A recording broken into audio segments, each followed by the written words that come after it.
Okay, so this is a hugely important piece of legislation dealing with an incredibly important issue, which is the marine resources of this country. And as others have pointed to, but I think it is worth setting out for people who are trying to understand this bill, a huge bill, a complicated bill, and a bill I haven't fully got my head around all the detail, although I've read quite a bit into it, and fair play to the civil servants for putting it together. It's a complex piece of work, but it's dealing with an incredibly important issue. Ireland has one of the highest land-to-sea ratios in Europe, with 7,711 kilometres of coastline, which is 4% of the entire coastline of Europe.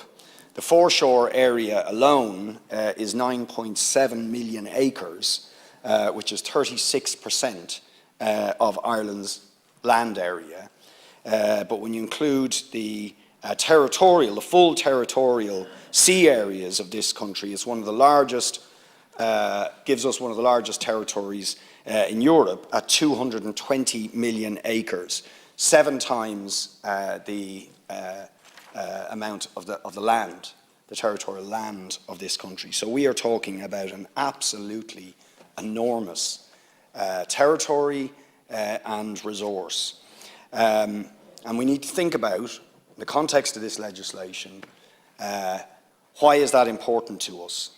First of all, we are an island nation, and therefore our sea and our coastline are an integral part of our culture and of our identity and of our history. And these are not small matters for us as a country at so many different levels. This is an area that provides a livelihood to our fishers, and as has been said, many others who work on or around the sea. It is a huge recreational amenity, a particularly important matter in Dublin, but in many other areas. But Dublin Bay is a UNESCO biosphere. It is a precious marine resource, amenity, visual amenity, and I'm not going to underplay the importance of that. Visual amenities are important, but it is a huge tourist attraction, so there's a huge economic importance to it. It is a recreational amenity, not just Dublin Bay, but all of our sea and coastline areas. Vital at so many different levels for the communities that live on those seashores, for people coming to this country. One of the major reasons it attracts them. It's a place that provides a livelihood for many people. And of course, it is an enormous potential resource in terms of the development of renewable energy, not just in terms of offshore wind, but also in terms of tidal and current. The latter still have a lot of work to be done in terms of developing their potential, but undoubtedly these are renewable energy resources that we are going to tap into in the future as we try and address the climate emergency. But it is very important to remember that just as we have a climate emergency, we have a biodiversity emergency, and we declared both of those simultaneously, and it would be very wrong to imagine that one is more important in terms of the urgency of addressing it than the other. In fact, the potential of biodiversity disaster to extinguish life or do extraordinary damage to our ability to sustain human life on this planet would be folly indeed. Biodiversity is absolutely critical to our survival as a species, and our marine resources, marine life, the biology of our seas and so on, absolutely critical to sustaining human existence. And what worries me, and I am worried about this bill and the approach that the government are taking, is that we are starting, as we've always done, in terms of our resources on land, and now potentially going to do it with our marine resource, a huge resource, is that the interests of the developers and facilitating the developers is coming first. So we have a bill which is designed to facilitate the development of that marine resource before we have the bill, or include in the bill, the legislation to protect the marine resource, protect the biodiversity, protect the livelihoods of the fishers and others who gain their livelihood from it, protect the amenity at every level, whether it's recreational or visual, to protect the value that this marine resource gives for tourism and indeed for our heritage and our identity and our history as an island nation. And I want to say in particular, as someone who was very important inspiration for me in my area, John de Courcy Ireland, the great John de Courcy Ireland, who learned his socialism from the sea. He always said the reason I became a socialist was because I worked on the sea, and he said the thing I learned from working as a sailor was that the sea unites people. The sea brings people together. And he understood the incredible importance of that marine resource. And one of the great things he lamented, for example, was the fact that we got rid of our merchant navy. And I think about today, about some of the, the ferry routes that we've lost in our own area from Dunleary to Holyhead, the neglect of our marine resource and the importance of the sea to this country has been a characteristic, I think, of the way we've dealt with marine and maritime matters. And I fear we are doing the same again. Now, don't get me wrong, the Foreshore Act was completely unfit for purpose and had to be replaced. We learned that in our area with the attempt by Providence Resources to put an oil rig 5 kilometres off the coast of Dunleary back in 2013, which the local community fought and which they eventually pulled back from. And at the time, Minister Jan O'Sullivan acknowledged that the Foreshore Act was completely unfit for purpose, didn't ensure the proper level of community participation and consultation and the protections that we need for our precious coastal resources and marine resources, and that we needed legislation. That was back in 2013. None of that protection has really come into play since.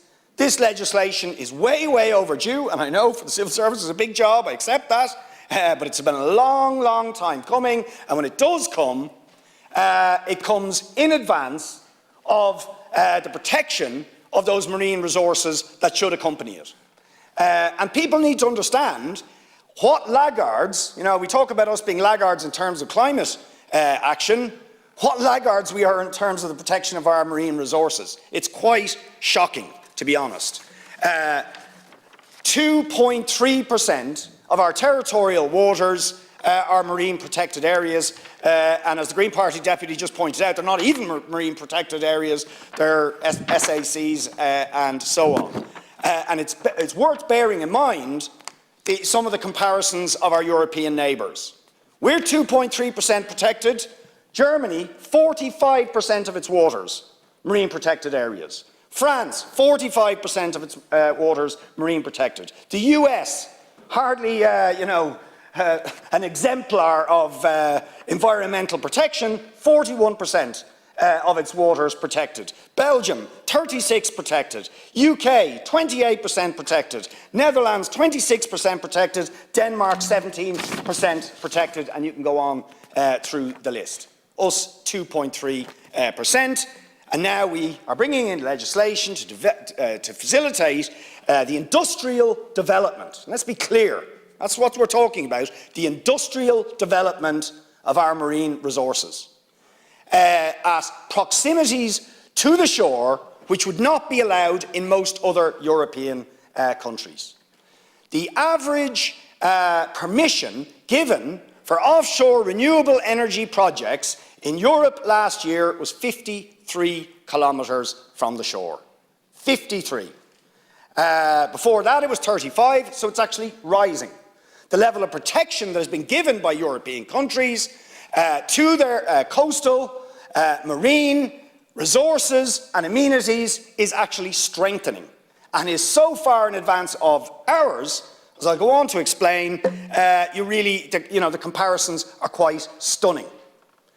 And what is particularly worrying in that context about this legislation is that some of the biggest offshore renewable energy projects anywhere in the world that are going to have a fundamental impact on our marine resources and amenities and those who make their livelihood and the communities in those vicinities are going to be at distances from the shore which simply would not be allowed in most other parts of Europe and many other parts of the world. And they have been designated without any public consultation whatsoever, but a lot of conversations with the industry, who even went as far as writing to the business committee of the Dáil last week, telling us that this had to be one of the first items on the agenda of the Dáil after the summer recess. You know, that's the level of lobbying, and we know from the records that the conversations going on between the representatives of the private, for-profit wind industry and the government are substantial.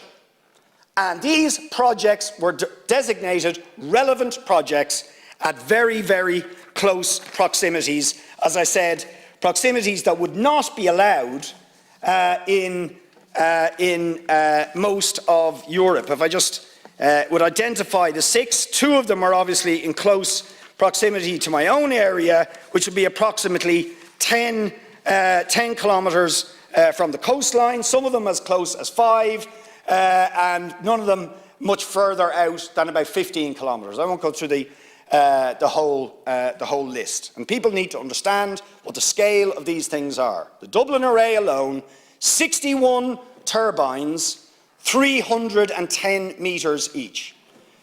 That's each turbine being 100 metres taller than the Poolbeg towers. Now we all know just what a visual impact the Poolbeg towers have on the entire city. They define the entire city. And indeed, I love the Poolbeg towers, and I'd hate to see them knocked down. But to say that the people of Dublin, for example, should have a say of whether we want 61 of those that are 100 metres taller, splashed all across Dublin Bay, without a proper planning process and without public consultation as to whether people want them, but that they will be designated relevant projects and essentially escape the regulation that this bill is proposing for that marine area. Much of it is welcome, but they are designated relevant projects and will be decided by the Minister, not by the Marine Area Regulatory Authority that this bill proposes to establish, as I understand it. Okay, I can see the civil servant shaking his head, but certainly from my reading of the bill in Part 4, Section 10 and 12, the Minister will decide until the MARA is set up, and indeed can invite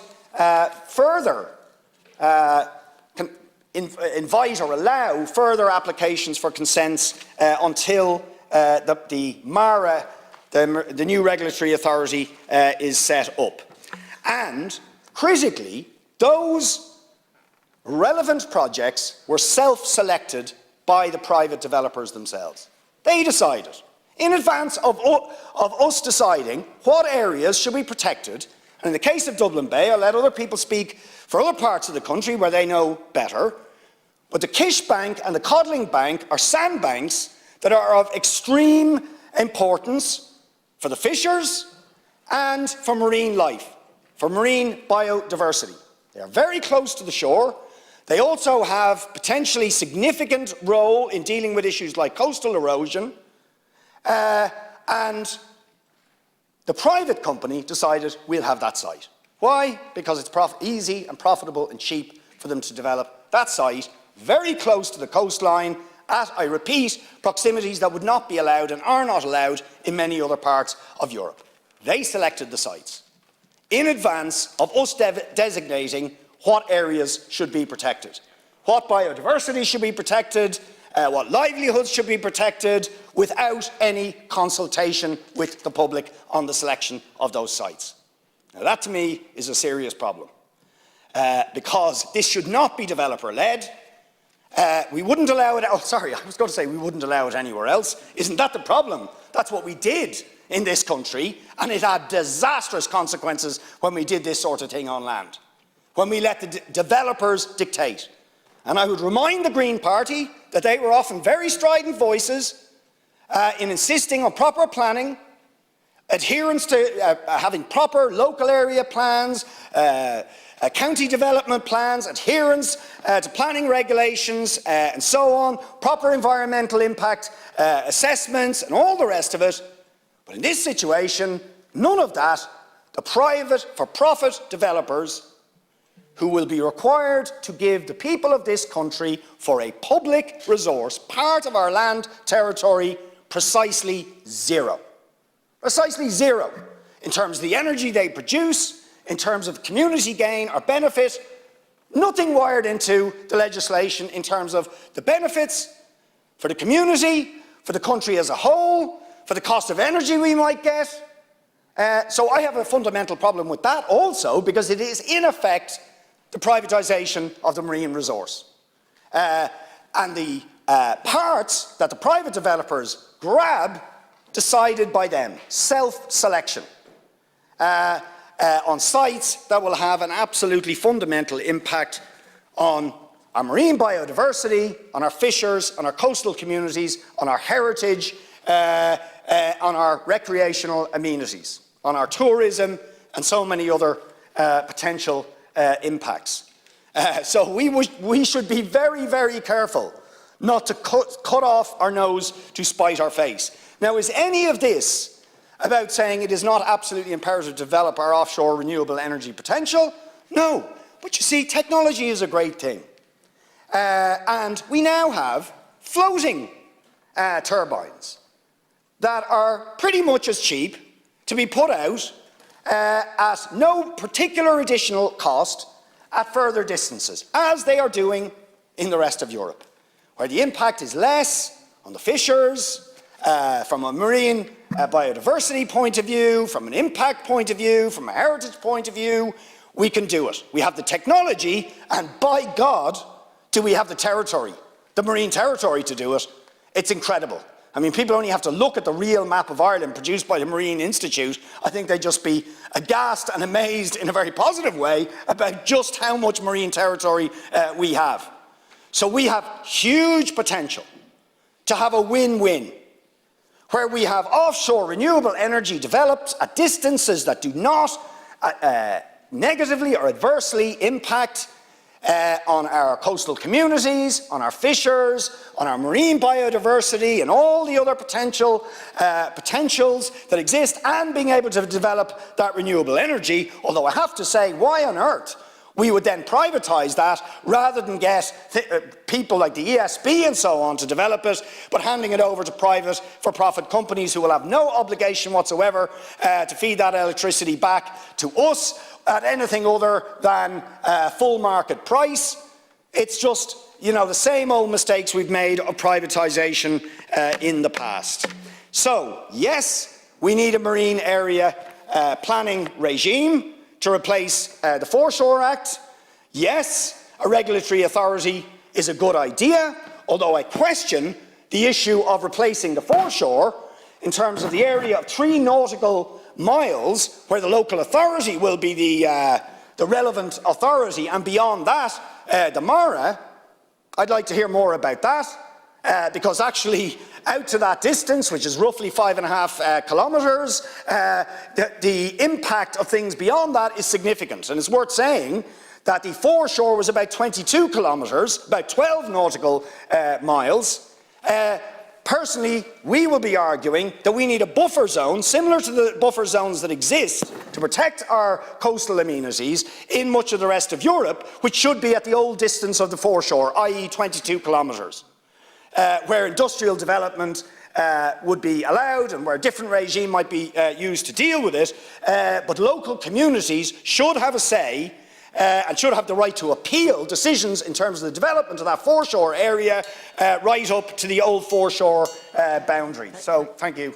I wish I had more time, but we'll have more at committee. Thank you.